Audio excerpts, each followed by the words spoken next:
We now move into one of the most important modern disclosure forms in Arizona real estate practice, the unrepresented buyer disclosure. This form has become increasingly common following major industry changes requiring clear transparency regarding representation, agency relationships, and compensation negotiations. In today's marketplace, not every buyer chooses representation.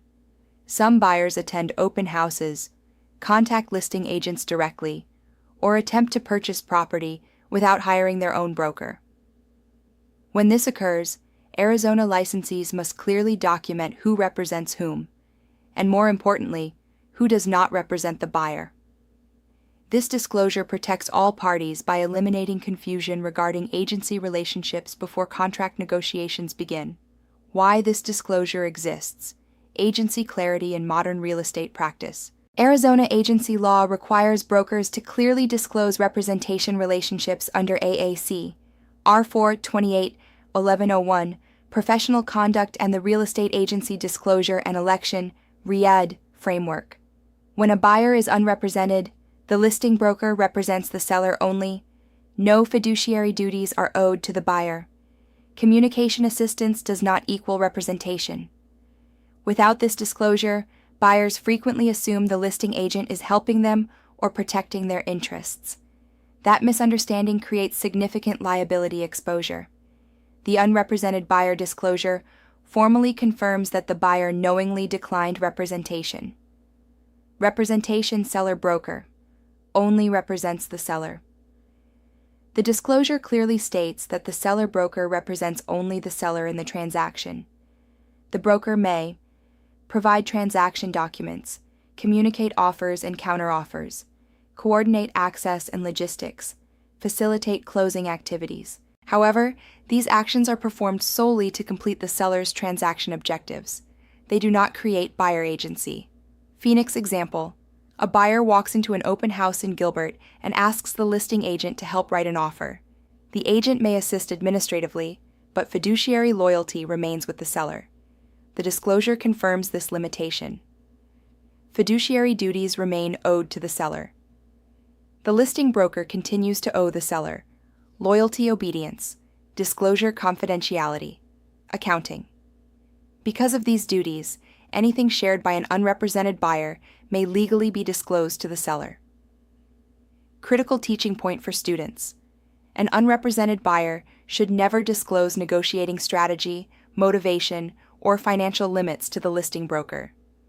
Example: if the buyer says, "I can actually pay $20,000 more," the listing broker may be obligated to communicate that information to the seller. Fair dealing does not equal representation. Arizona law still requires honesty and fairness toward all parties. The listing broker must be truthful, avoid misrepresentation, present documents accurately. But fairness does not include advising the buyer how to negotiate, explaining legal meaning of contract provisions, tracking buyer deadlines, protecting buyer contingencies. This distinction is essential in contract writing education.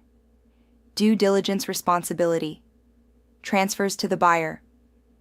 When a buyer elects to remain unrepresented, responsibility shifts entirely to the buyer. The buyer must independently investigate property condition, inspection timelines, financing terms, zoning issues, HOA restrictions, contract deadlines, legal or tax consequences. Arizona practice strongly encourages buyers to hire independent professionals when proceeding without representation. Scottsdale. Example: an unrepresented buyer misses the inspection period cancellation deadline because no broker was monitoring timelines. The buyer loses earnest money. The listing broker bears no responsibility. Compensation transparency. The disclosure confirms that seller-broker compensation is negotiated separately between seller and listing brokerage. Compensation is not set by law, is not controlled by MLS, is fully negotiable. This reinforces post-industry settlement transparency standards, separating representation from compensation assumptions. Risk management for Arizona licensees. Always provide this disclosure before assisting an unrepresented buyer with offers or negotiations. Never provide advice that implies agency representation. Document acknowledgement signatures. Maintain disclosure in transaction records under ARS. Paragraph 32.2151.01. Failure to clarify agency status remains one of the most common sources of ADRA complaints. Course discussions with answers. Discussion question. Why must an unrepresented buyer disclosure be signed before negotiations begin? Answer. To clearly establish that the listing broker represents only the seller and prevent mistaken assumptions of buyer representation. Discussion question. Can a listing agent advise an unrepresented buyer on negotiation strategy? Answer. No. Providing negotiation advice may unintentionally create agency or fiduciary expectations. Discussion. Question. Who is responsible for protecting deadlines when a buyer is unrepresented? Answer. The buyer assumes responsibility for protecting their own contractual interests and timelines.